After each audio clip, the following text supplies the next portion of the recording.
I understand my two most distinguished panelists basically need no introduction. So I think the most anticipated and inevitable question for the two of you leading retail companies now, really in light of the trade war. Then Greg, first to you, what do you see as the general implication for the ongoing China-US relationship, although with the positive outlook pointed by our president to you as your view regarding China, not just as a sourcing destination, but also a market, a potential source for innovation on technology and business model? Well, there's a lot there. So maybe just take a step back. First of all, thank you for having me here today. I appreciate the invitation. These events are always can be really powerful and stimulating for these types of conversations. First of all, I think the most interesting thing about our panel is that my company is called Walmart and Daniel's company is called WuMart. Is that just a coincidence? I really have a hard time pronouncing those. So Daniel, talk about how it came to be called WuMart. Yeah, this is a really good question. I have been asked for many times. Yeah. Walmart. If for English speakers, those two names are very similar, but for Chinese speakers, they are very different. In Chinese we call it WuMei, and Walmart in Chinese called Walmart. It's close enough. You can see the difference here. But let me say, how the name comes from. We started a company called WuMei. In Chinese, it's WuMei, then means 价廉, means WuMei, and the price is good as well. But for English speakers, it's easy to pronounce WuMei to women. So I think about, well, maybe it's just call it WuMart. It's better. Definitely, in my mind, Walmart is a great name. But I do not think it's intellectual property, stolen. Did you call them to double confirm however, that? Yeah, the trademark. I want to say one thing. Sam Walton is the ancestor for all modern retail business. We respect them very much. And I visit his museum in person twice. Yeah. So this is the influence I got from Walmart, from Sam Walton, and also from US before I start the retail business in China. Yeah, thank you. It's great inspiration. Right? Yes, and we'll talk more about a lot of the changes going on in retail right now, but really the last significant set of changes to the retail formats around the world were in the early 60s, led by people like Sam with the rise of the discount store model that really changed the retail landscape. I wear a couple different hats. I run an investment firm.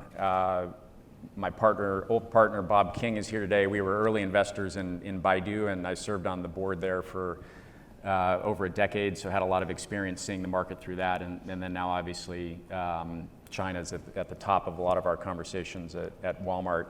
I thought maybe I'd just quickly, I agree with Mike, data is important, so just start with some data about our business to set the context for the conversation.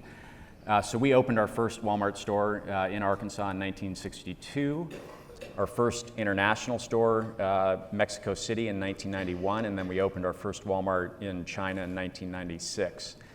And we currently have over 11,000 stores in 27 countries. We employ almost 2.5 million people around the world. And our China business now is over 400 stores, and we have about 100,000 associates there. So it's a meaningful scale business for us. And given that the country has almost 1.5 billion people and one of the highest growth markets that exist today, it's a critical market for us as a retail business, but also obviously in relation to trade and sourcing, where it's been one of our main markets that we've imported from for over 40 years. So anyway, that's the background. Daniel, you want to give any background on your business before we dive into get back to the trade question? Yeah, so thank you for reminding me. In fact, after I studied here for some time, I came back to China, influenced by Silicon Valley culture. I did start my small company. It's a computer firm. Yeah. We do all kinds of computer services in China. One day I think we should develop some products to last the company in the future. So we developed point of sale. At that time, it's advanced technology and also management information system for retail business. However, back to early 1990s, nobody really appreciated software.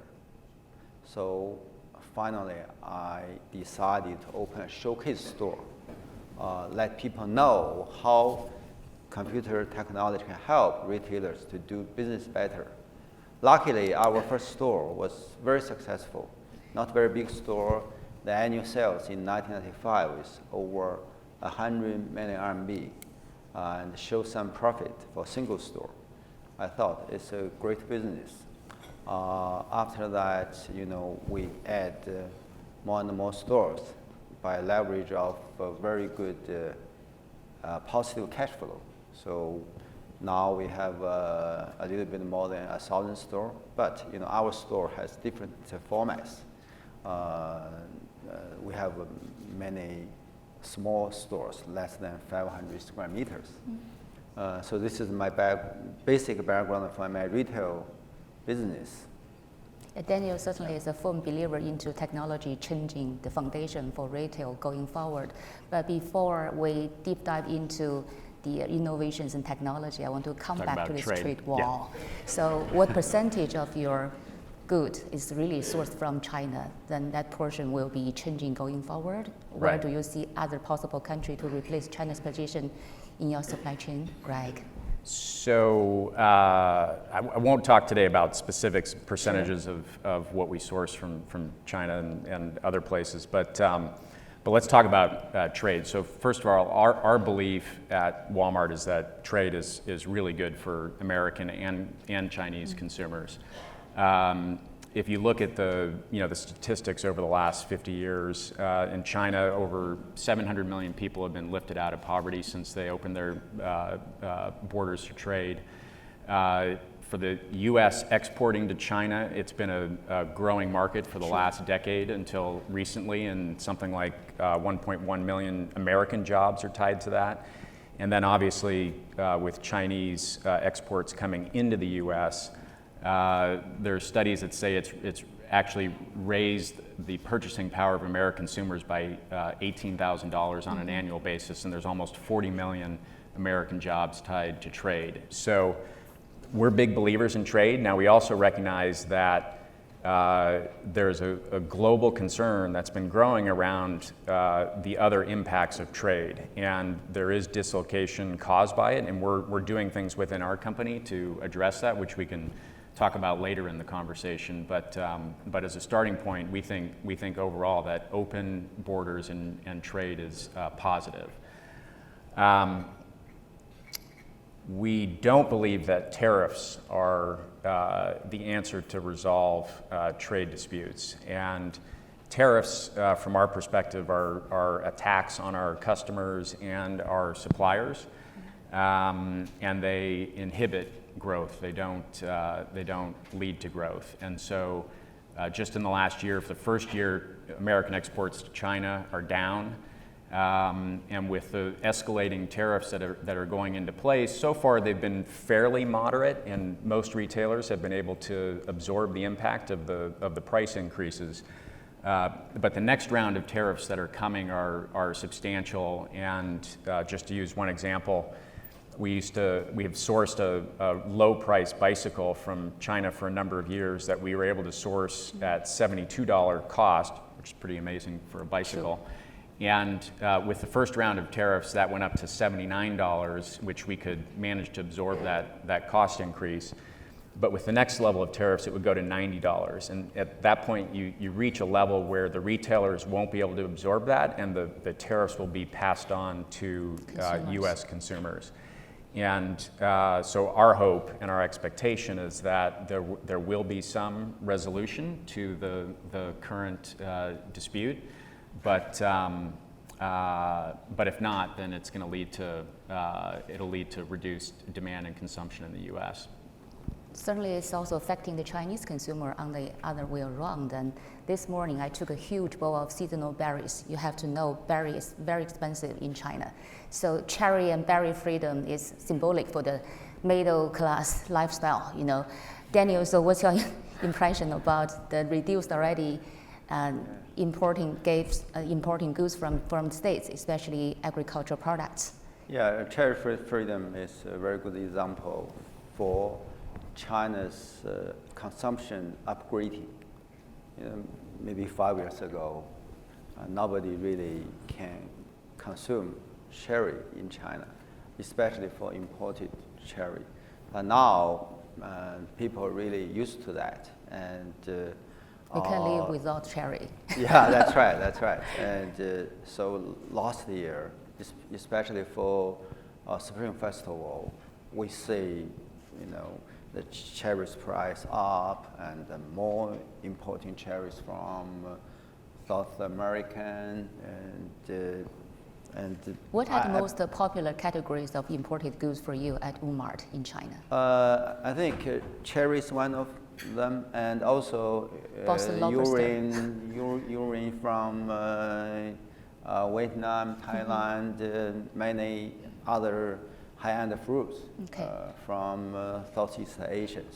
I would like to say roughly a quarter of high-end fruit are imported, but not many from United States. It's a pity, yeah. And even, you know, for other products like wine, I think California could be a very good source to supply China. You know, now China import a lot of wine from Europe, initially from France, later on from Chile, you know, other countries as well.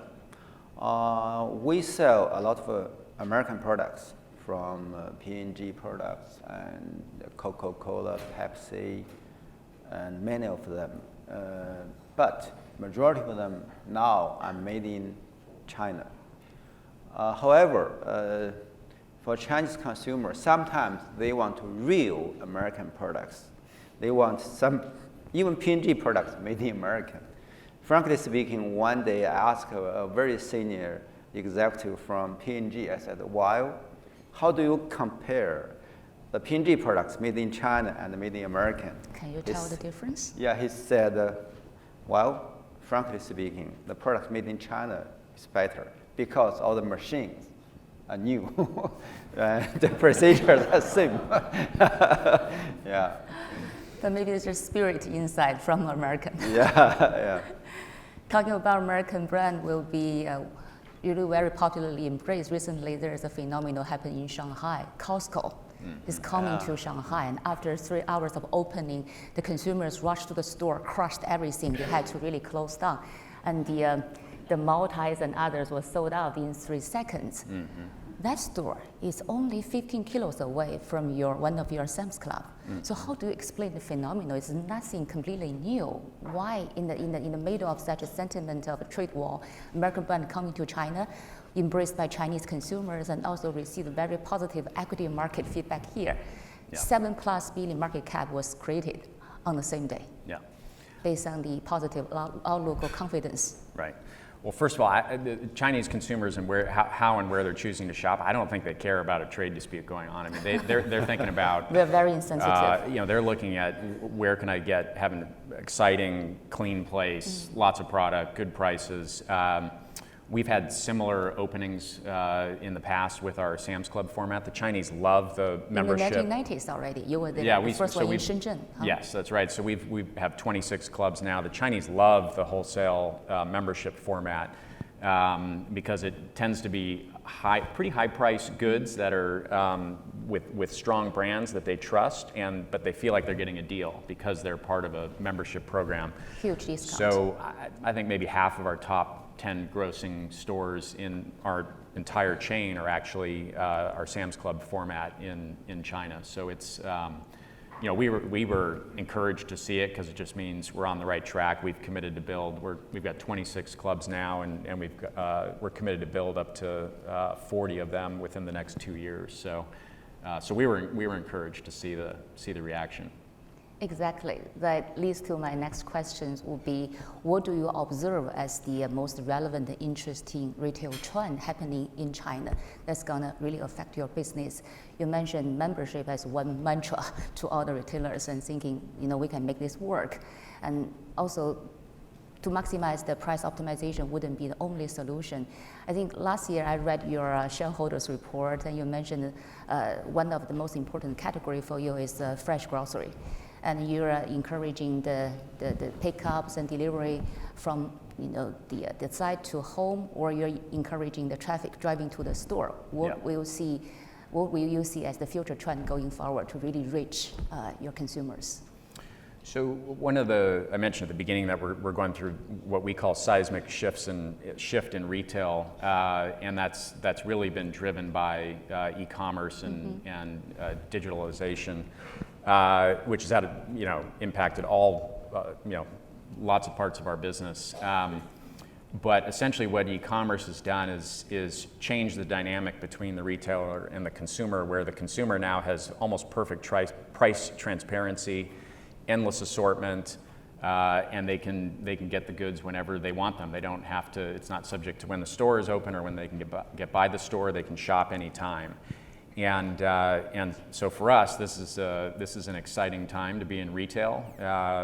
We were a little slow to adapt to some of the initial changes that came from the advent of e-commerce, but we're big believers in our competition makes us better, and we've had really good competitors here in the U.S. and good competitors in China. So for us, the main initiative that we've been focused on is with grocery. It's the last part of e-commerce that really hasn't been addressed because it's the hardest. Grocery and consumables tend to be low-margin products that are sold in small packs and eaches, and it's hard to distribute those to people's homes in an economic way. That being said, consumers need those on an everyday basis. So if you can create that tie with the consumer, it's a really powerful business. And the main initiative that we've been focused on there is we put pickup points in 2,000 of our stores so far. So essentially, you can order your grocery and consumables on an app, drive into the store parking lot, which is geo-fenced. It knows you're there, and someone will come out and put it in your car. And obviously, we want people to continue to come into our stores, and lots of them still like to do that. But if you're in a hurry and it's too much time or hassle, then we're happy to deliver it this way and serve customers that way. So anyway, we're doing that around the world, and then we've got a number of things going on in China. But I'll pause there, and maybe Daniel, you want to talk about some of the things you're seeing in China. Exactly, because to provide integrated online, offline combined services that sees through consumers' eyes is global trend. However, every country is different, especially in China. We don't have a concept called suburb. We don't drive to the huge network as you build, really far away from the city. Given the population density in cities, given the trend of continuous urbanization, do Chinese people, Daniel, still need the traditional sense of supermarket? Or will be e-commerce plus convenience store into community will be a better solution? You already have in Shanghai companies like Ding Dong can deliver fresh grocery within 30 minutes. Then how do you compete or embrace this brand? Yeah, I think today, even in the future, people need go to store and want to order at home, get home delivery. So both will exist, especially for fresh things. And supermarket will be there, even after many years, but will appear in other upgrading formats. So this is the challenge and also the great opportunities. Let's recall the development of the modern retail industry. Walmart, Tesco, Carrefour lead a revolution. This really changed the landscape of retail business. And Walmart annual sales over $500 billion. So it's a huge success with the information technology help. But 20 more years ago, we see Amazon, Alibaba, and other e-commerce operators began to do something very differently. They mainly from online try to reach the customers. They are extremely successful as well. However, we can say the tendency, the growth rate for online operators getting lower and lower, especially in China. For growth, annual growth rate 50%, 60%, now to around 20%. 2016, Double 11, Jack Ma announced e-commerce diet, retail diet. Only new retail born, began the new age. So this is what he announced. Basically, I agree with his announcement. In fact, before that, since the second half of 2014, I and some young people began the experiment called DMall. DMall's mission is to try to make all the retailers be more efficient and also improve customers' experience. And basically, it's become the enabler of retailers. And so far, the experiment is successful. And the DMall's concept is try to become alliance for retailers. The alliance can have many aspects like customers, like merchandise, like supply chain, standards, especially for technology. Right now, over 70 Chinese retailers partners with DMall, and DMall has 75 million members, as Annabelle introduced. And monthly active user, MAU, is over 14 million. So make DMall the 10 largest e-commerce apps in China. This is not easy. In China, for the so top many 10, competitions, right? Yeah, for the top 10 e-commerce apps, Alibaba has 3. Only Alibaba has 3. So but DMall only exists 4 years and still keep growing month by month. So that means if you find a solution to help traditional retailers to utilize their existing stores and existing supply chains have inclusive growth, probably it's a way to really utilize the resources and also really serve customers better. Yeah. So one thing that was interesting, maybe 18, 24 months ago, China's really been at the forefront in leading these changes, and ourselves and one of our main competitors here in US e-commerce, we were all fighting to get from 2-day shipping to 1-day shipping. Amazon, you're talking. Yeah, and so then and we had our folks over in the Chinese market, and someone sent some pictures, and they were at, I don't remember which one, it was a JD or someone, they were actually doing orders in an hour.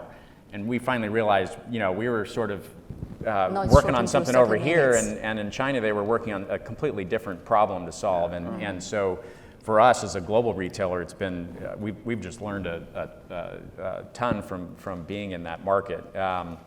Another one example is they've been at the forefront of scan and go. So with the We app or the WeChat app, you can go into one of our stores. You can scan items and do self-checkout, and we've now taken that from the Chinese market to the U.S. So we've again, we're competing, aggressively in the market to build our business there, but we're also learning a lot that we're bringing back to other markets. Yes, let me add to drive efficiency. several points to Greg. In China right now, we are working on 30 minutes delivery after you place the order. So this is very fast. So you have to use existing stores to pick up items, then deliver to customer right away. Otherwise, for a pure e-commerce operator, you need to build up a warehouse, closer to your customers. So this is very different. And for the scan and go, now we think it's a very important entry for retailers to unify the online, offline transaction together. So for example, for WuMart, WuMart use DMall 100%, use the total DMall's new operating system. Now, 75% of all transactions, including offline and online, go through DMall app. So, that app is really powerful. Customer feel much better. Now customer want to be distinguished as an online customer or offline customers. They have unified experience. So, and also the efficiency for retailers have been improved tremendously. So now probably consider the retail business should try to put everything together. It's a real omni China. True. Yeah. Then on behalf of the audience, I'm asking this question to the two of you. In the era of big data and AI and IoT defined, what do we redefine the sense of e-commerce? It's no longer just the .com business. As you mentioned, technology, digitization can go so deep into customer acquisition and also merchandise strategy, also supply chain management to improve efficiency. You just provided one of the beautiful examples for speeding up the payment process, but there is so much can be done. So if you can share with us the vision from WuMart 5 years down the road, what are the major points you're addressing? Mm-hmm. Yeah, and we like most industries see a significant impact coming from AI and big data. For us, a lot of it that we're focused on is the supply chain, but also things we're doing in the stores. So we've got, in some of our stores now, we have robots that go down the aisle and they scan the items to check in stocks and then automatically reorder. And we've actually found, by the way, that customers love it. They find it's kind of like entertainment. They come into the store and their kids see the robot and they'll follow it around. And so it's good for business and creates an interesting environment in the store. But for us, we believe that our business will continue to be a people-led and people-driven business, and so we're most focused on ways we can use technology and AI to enable them to do their jobs better. And so those are most of the types of things we're working on currently.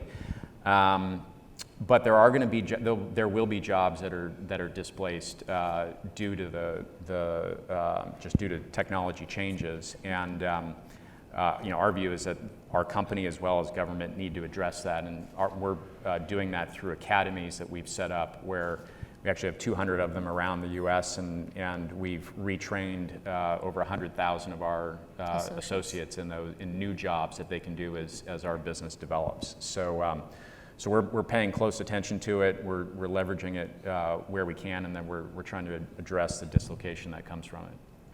Very cool. Yeah, it's a challenging question. I think in 5 years, a customer will feel even more convenient, more comfortable, and safe to purchase all kinds of products, including fresh products. They can stay home, easily to get what they want. They can go to stores to test, to buy something, to take home. And also all their shopping experience will be unified on their handset and whatever in app or in other storage device. And for retailers, I believe nobody will distinguish retailers, online retailers, or brick-and-mortar retailers. All things will become together, and the efficiency will become very, very important. The compete among new retailers will be based on the new technology. When I talk the new technology, I always try to use the word called the digitalization. The digitalization is a word try to include the internet, artificial intelligence, and also the way to let the traditional business to really embrace internet and artificial intelligence. Maybe this definition is not that accurate, but try to give us a big picture for the future. And in 5 years, we will see the store still there, and but will be upgraded to meet customers' need and let them feel more comfortable. And also, the store will become the place people come to shop. And in addition to people to shop there, the store will become the warehouse to supply the people's instant home delivery requirement, especially in China. This will be there. And we will use artificial intelligence to really achieve automatic replenishment, make it very accurate, and the procurement, fulfillment. Yes, that's right. And even we will try to automate the transaction between retailers and suppliers as well. Yeah.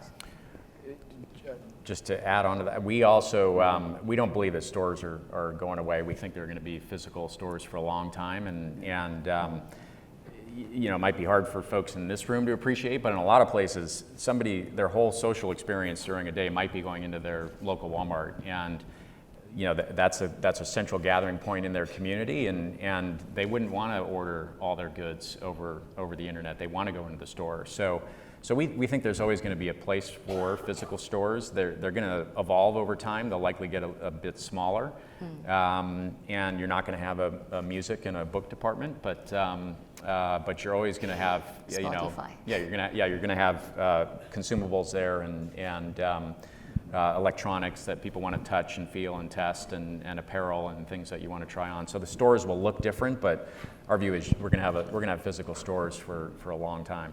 That human interaction, the spontaneous shopping experience will still be very important to the consumers. We believe that's from our standpoint of view. But we also see the importance of the online players. They started from their position, owning the data, owning the volume of the customer. They are also penetrating into offline experience. In the recent case of Amazon acquiring Whole Foods, really to add interesting category, customer segments into its portfolio, but also emphasizing their understanding regarding the offline stores. Then here comes the question, how do you see the competition and how do you react to that? I mentioned it earlier. We think great competition makes us better, and that's been our view from when the company was founded, and it causes us to typically get our cost in a better position and be able to offer better prices. So sometimes it's uncomfortable, but we appreciate the competition. It was interesting when Amazon announced the acquisition of Whole Foods. Our stock and a lot of other more traditional retailers' stocks all went down that day.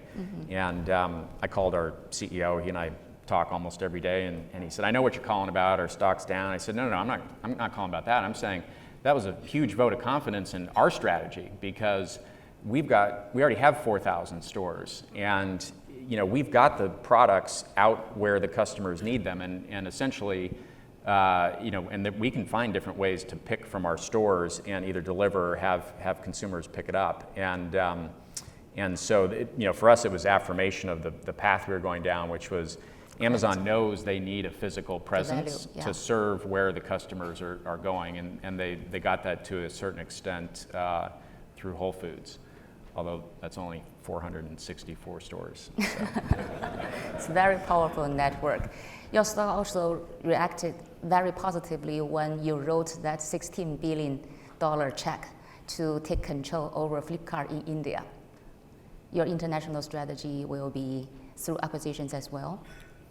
Our history has been both. So we've had certain markets that we've gone into and made acquisitions. Other we've built stores from ground up. And India's been a really tough market. We've been trying to get into that market for over 20 years, and their politics are really difficult. And so they've had a consistent series of policies that have basically kept foreign retailers from building stores.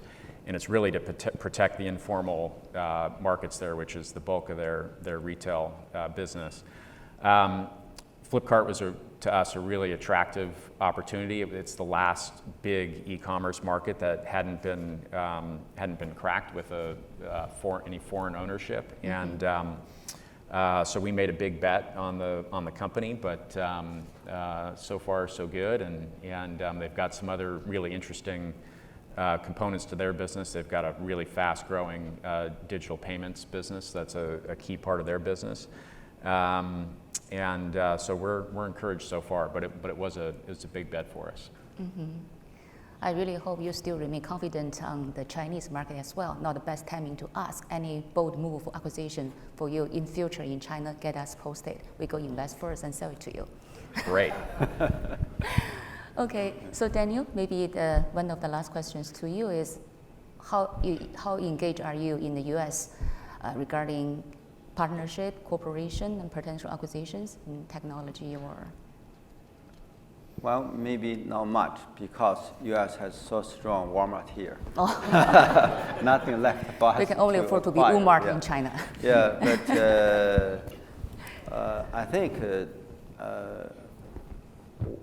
Amazon, purchased the Whole Foods, mean a lot.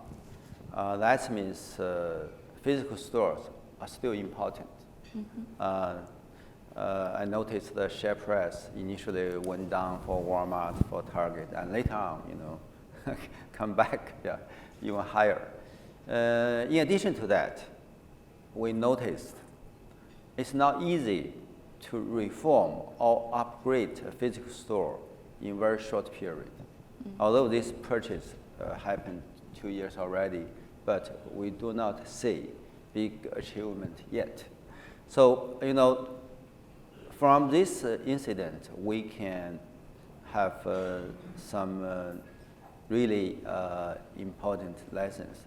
Number one, physical store is important. Number two, physical store upgrading need a little bit longer time.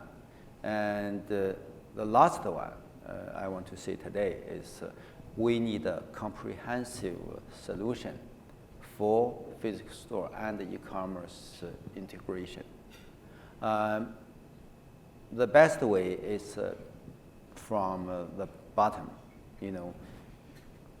build a new system. The system should be based on all new technologies, internet, cloud, big data, artificial intelligence, everything. And the system should consider brick-and-mortar things and e-commerce things together. This is the comprehensive solution approach to that. Is there any cooperation between WuMart and Walmart going? We talk. We've also interesting part of our history is we've always been pretty open to talking with competitors and view it. We just view it as part of our culture that we're open to sharing things, and so Daniel and I have met before. He spent time with our executives when they're over in China. But we think dialogue is a good thing, not a bad thing. Yeah. So 3 months ago, I was invited by Greg to take part in the big annual conference. Walmart. It's a really major celebration. Very interesting event. I learned a lot from that conference. Yeah. That's maybe a funny side story, but when our founder, Sam Walton, had our first shareholder meeting as a public company, most shareholder meetings, nobody shows up. And so he had a shareholder meeting and nobody showed up. And so he said to the lawyers, do I have to have a meeting because there's nobody here? And they said, well, yeah, by the your corporate bylaws, you actually have to have a shareholders meeting. He said, well, if we're going to have one, let's make it fun. So the next year then, he invited one person from every store to come to the shareholder meeting. And now that's continued for the last 50 years, actually. This will be our 50th shareholder meeting coming up. So we have about 15,000 people that come to our shareholder meeting, and we have Taylor Swift and Katy Perry, folks like that entertain, and we also mix in some business, but it's a lot of fun. Can I say one more thing on trade before, because I think you're going to open up for questions, right? Sure. So we didn't.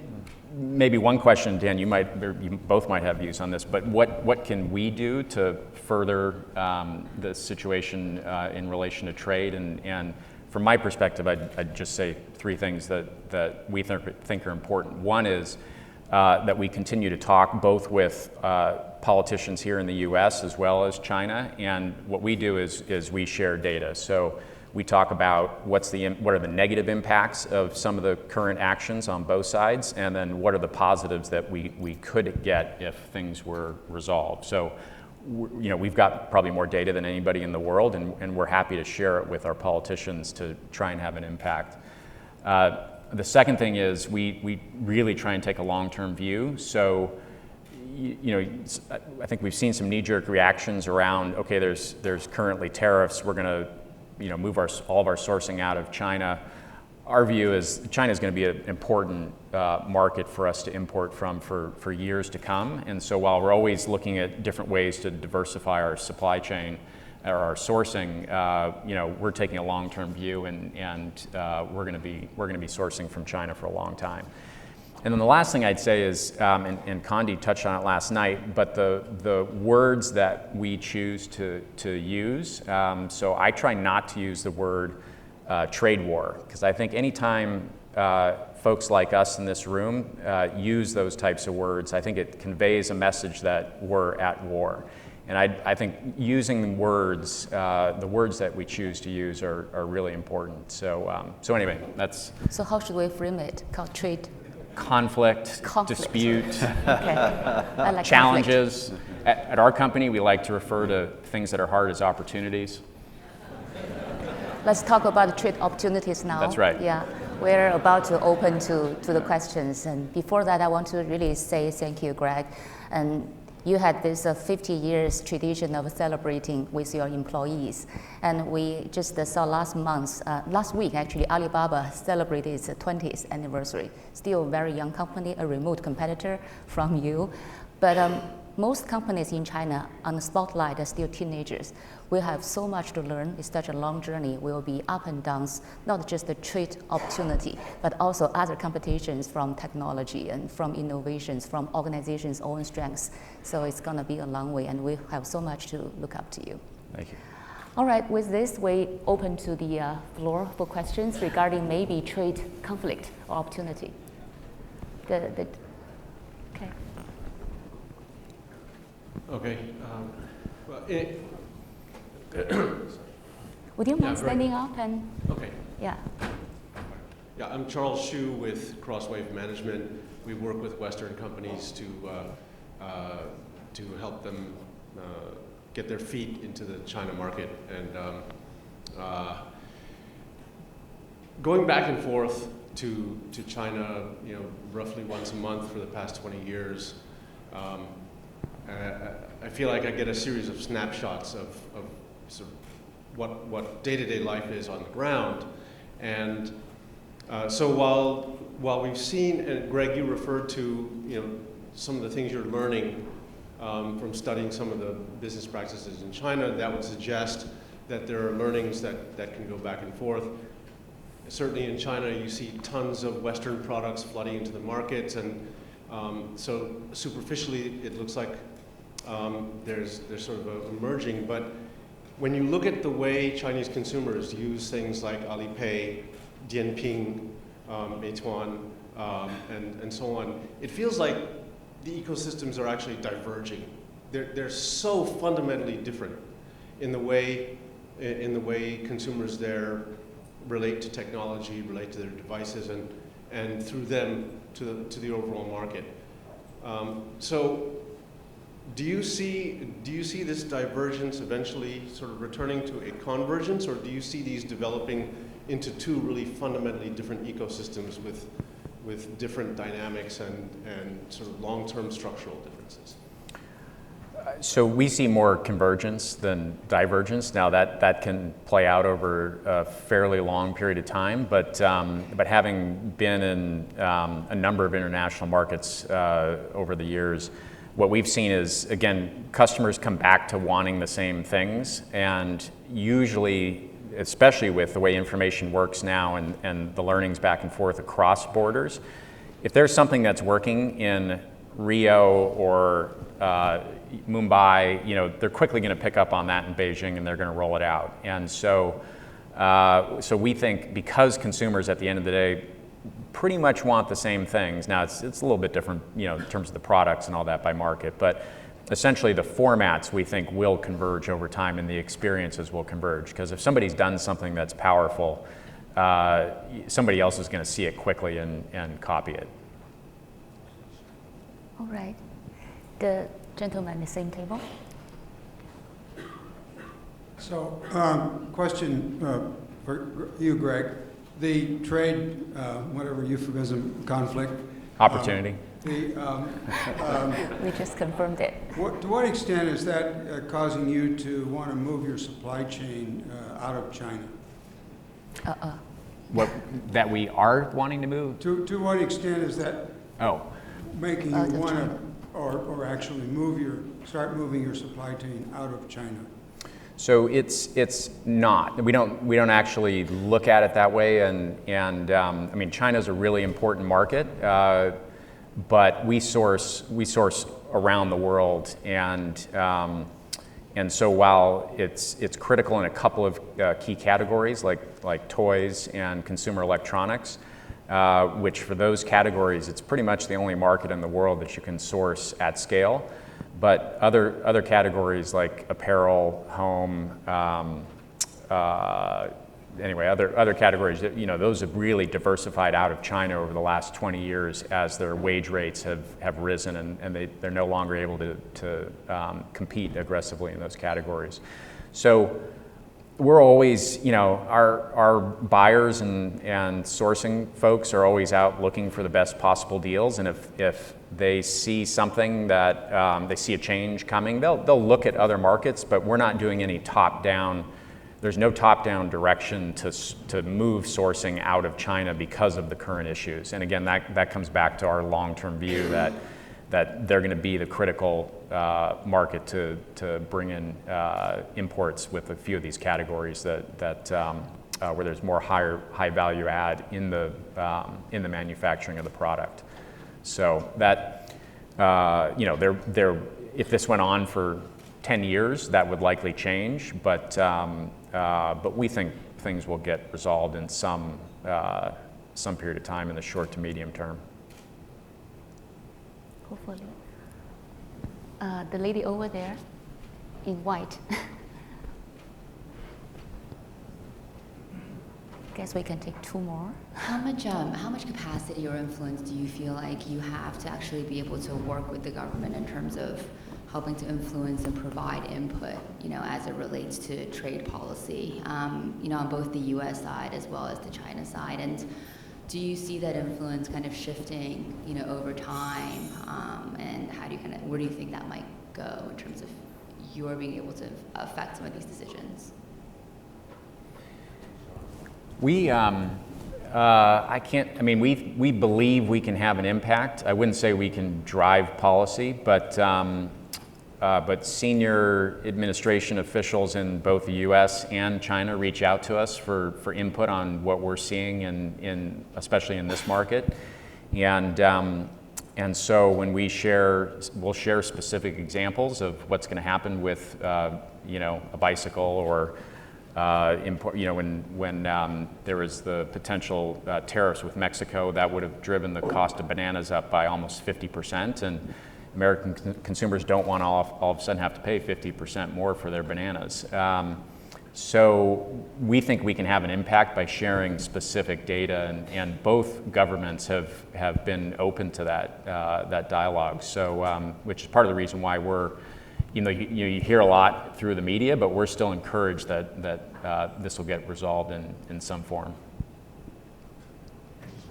Okay, we can take two more. The gentleman here and the lady in the back. With the rise of e-commerce in China, I'd be interested to get your thoughts on infrastructure, and specifically is the infrastructure on the ground and air, is it keeping up with the rapid growth in e-commerce? The question is the e-commerce and infrastructure, right? Yeah. In fact, in the past 30 years, basically China's infrastructure has been upgraded a lot. Especially in the past 10 years, 5 years, in order to cope with e-commerce development, I think led by Alibaba and other internet companies, the infrastructure has been re-improved, and also the improvement is huge, and you can see the advantage. For example, before the e-commerce revolution, you really cannot imagine consumer can get what they ordered in 30 minutes, in half day, in 1 day. But now they really achieve that. And also for big amount of orders, they can just deal with it like this, in 1 day or 2 days. For double 11, for double 12, they can solve the problem. And in addition to that, the good infrastructure even change the promotion campaigns for retailers and for other business operators. Now the offline, online together campaign happened very frequently, almost every month. But it also has to do a lot of public spending went to highways and railways, really building the infrastructure. Okay, last question. Greg, my question is actually for you to perhaps share your understanding about the fundamental changes about America that have shaped the public narratives on trade. I just got back from a 2-month trip in China, and the narrative in China about what's happening in America is clear. I don't know whether it's right or wrong, but the Chinese are thinking, well, the reason that the United States is bringing on this trade dispute is because they want to contain China. Right? There's actually a large agreement on that narrative. So maybe you can help perhaps folks from China here to understand and appreciate what is happening in America that has led us to where we are today. I just got back from Washington last week, and I have to say the tone in Washington is much less friendly than I think what's happening here. So thank you. Yeah. This is that's a much longer conversation, but at a high level, I think it's not just America. I think it's other Western industrial countries where whole swaths of the population are feeling like they're left behind, and they're feeling like they don't have opportunities to get a great education, to get a good job, to advance their families forward. And so I think a reaction from some of our politicians is to prey on those feelings and put forward things like tariffs as solutions, when from our perspective they're not. There's more fundamental issues. The challenges, the fundamental issues need to get addressed. And currently, I don't have a ton of optimism that our politicians are up for it, but hopefully that'll change. And I think it's America, and we've got a lot going for us, and I think we'll figure it out. Sounds promising. And I guess with this, we're concluding our session for international opportunity, so trade opportunity. Okay, thank you for listening.